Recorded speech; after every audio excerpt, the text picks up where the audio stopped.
যোৰহাটত আনেক হৃদয় বিদাৰক ঘটনা। তাহাঁতি যেনেকৈ খাইছে তেনেকৈয়ে দিব লাগে। অকণমান চোৱা হ'লে বুজিজনী অন্তত এটা পোক দিলে বোলে গাত কোৱা শুনিছে একে কাটিতে শুই শুই। ভগা জুপুৰিত পৰি আছে বৃদ্ধা মাতৃ। পিতেক বয় কোনো নাই। কালি বোলে এটা গ'ল কেনিবা, আকৌ আজিও ডাঙৰটো পৰিয়াল গ'ল। এটাই যেনিবা নাচায়, এটাতো অন্তত চাব লাগে ন। দুই পুত্ৰৰ চৰম অৱহেলাৰ অভিযোগ। কিছুমাহ পূৰ্বে যোৰহাটৰ ধোৱাপুখুৰী গাঁৱত পুত্ৰ কন্যাৰ অৱহেলাত এগৰাকী বৃদ্ধাৰ ঘৰৰ ভিতৰত মৃতদেহ উদ্ধাৰ হোৱা ঘটনাই ৰাজ্য জোকাৰি গৈছিল। সেই স্থানৰ পৰাই প্ৰায় 2 কিলোমিটাৰ দূৰত্বত সংঘটিত হৈছে আনেক ঘটনা, য'ত তিনপাত নোহোৱা এটা ভগা জুপুৰিত কেইবা মাহ ধৰি বৃদ্ধা মাতৃ পৰি আছে।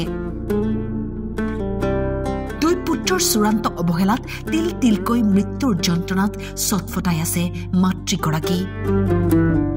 আইতাক মানে আমি আজি ভালেমান দিনৰ আগতে আমাৰবিলাকৰ হ'লে চবলৈকে যায়। আমি শাকে পাচলিয়ে দি পঠিয়াওঁ, তেওঁ কেতিয়াবা বনাই খুৱাই বোৱাৰীহঁতকো দিয়েহি। তাৰপিছত আজি কেইদিনমানৰ পৰা দেখা নাই। তাহাঁতক বোৱাৰীহঁতক সোধোঁ ৰাস্তাই পদূলিয়ে পালে যে তহঁতৰ মা কি হ'ল, দেখা নাই। মা বিচনাত পৰিলে তেনেকৈ কয়। তাৰপৰা আজি বোলে কোৱা শুনিলোঁ, অথনি গাঁওবুঢ়া আহিলে। গাঁওবুঢ়াইও ক'লে বোলে নাই বুঢ়ী বোলে অৱস্থা একেবাৰে বেয়া। আকৌ গাঁৱৰ ইজোৱা সিজোৱা মানুহে কৈছে বোলে ৰাতিলৈ থাকে নাই ঠিক নাই, বোলে পিতেক বয় কোনো নাই। কালি বোলে এটা গ'ল কেনিবা, আকৌ আজিও ডাঙৰটো পৰিয়াল গ'ল। এটাই যেনিবা নাচায়, এটাতো অন্তত চাব লাগে ন। আইতাগৰাকী এই ঘৰত কিমান দিনৰ পৰা আছে, কিমান দিনৰ পৰা দেখিছে আপোনালোকে? সেইটো আজি 6-7 মাহ হ'ল নেকি এনেকৈ থকা। আগতে সৰুটো পিতেকৰ লগতে আছিলে। তাৰপিছত সৰুটো পিতেকৰ বাৰু ঘৰৰ অৱস্থা সেয়া, ডাঙৰটোও অৱস্থা ভাল নহয়। যেনেকৈ নহওক তাহাঁতিতো চাব লাগে। খোৱাটো বাৰু যেই নিদিয়ক, তাহাঁতি যেনেকৈ খাইছে তেনেকৈয়ে দিব লাগে। অকণমান চোৱা হ'লে বুজিজনী অন্তত এটা পোক দিলে বোলে গাত কোৱা শুনিছে একে কাটিতে শুই শুই।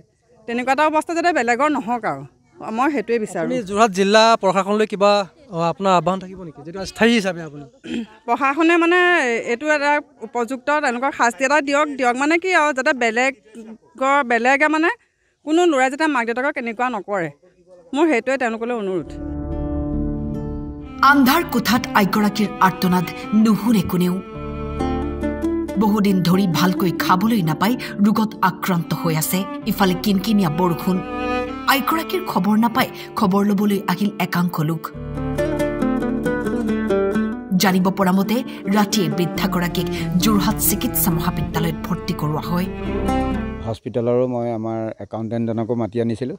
তাৰপিছত ইয়াত উপস্থিত ৰাইজো আছিলে। ময়ো তেওঁলোকৰ ডাঙৰটো পৰিয়ালৰ বোৱাৰীজনীৰ লগত যোগাযোগ কৰিছিলোঁ। গতিকে যোগাযোগ কৰিলে তেখেতে ক'লে ইটো পৰিয়াল আছে। এতিয়া অলপতে তেওঁলোকৰ সিটো পৰিয়ালৰ লগতো যোগাযোগ কৰিছোঁ, তেওঁলোকে কৈছে ডাঙৰটো পৰিয়াল আছে। গতিকে আমি এই আইগৰাকী আচলতে খুব জনা শুনাও নহয়, অলপ নিৰনিপানী মানুহ, বিশেষ কথা বতৰাও নাজানে। গতিকে তেখেতৰ এনেদৰে পৰিত্যক্ত অৱস্থাত পৰি থকাৰ বাবে আমি অতিকে দুখিত। এতিয়া দুজন পুতেক, দুগৰাকী বোৱাৰী আছে, নাতি নাতিনীৰ সৈতে পৰিয়াল আছে। তেওঁলোকে এই আইগৰাকীক এনেদৰে এৰি থৈ দুয়োজন ধৰি লওক দুখন শহুৰেকৰ ঘৰলৈ গুচি যোৱাত আমি অতিকে মৰ্মাহত হৈছোঁ। আৰু ইয়াতে আচলতে আইগৰাকী ইতিমধ্যে শাৰীৰিকভাৱে বেছি অসুস্থ হৈ গৈ আছে। সেইকাৰণে গাঁৱৰ সকলো মানুহ এই যেতিয়া পৰিয়াল দুটা ইয়াত উপস্থিত নাই, গতিকে খুব ৰাইজ বা ল'ৰা ছোৱালীৰ পৰা আমাৰ এই গাঁওখনৰ ৰাইজ সদায় উদ্বিগ্ন হৈ আছে। এতিয়া হয়তো পৰৱৰ্তী পৰ্যায়ত হয়তো জটিল সমস্যা হ'ব পাৰে।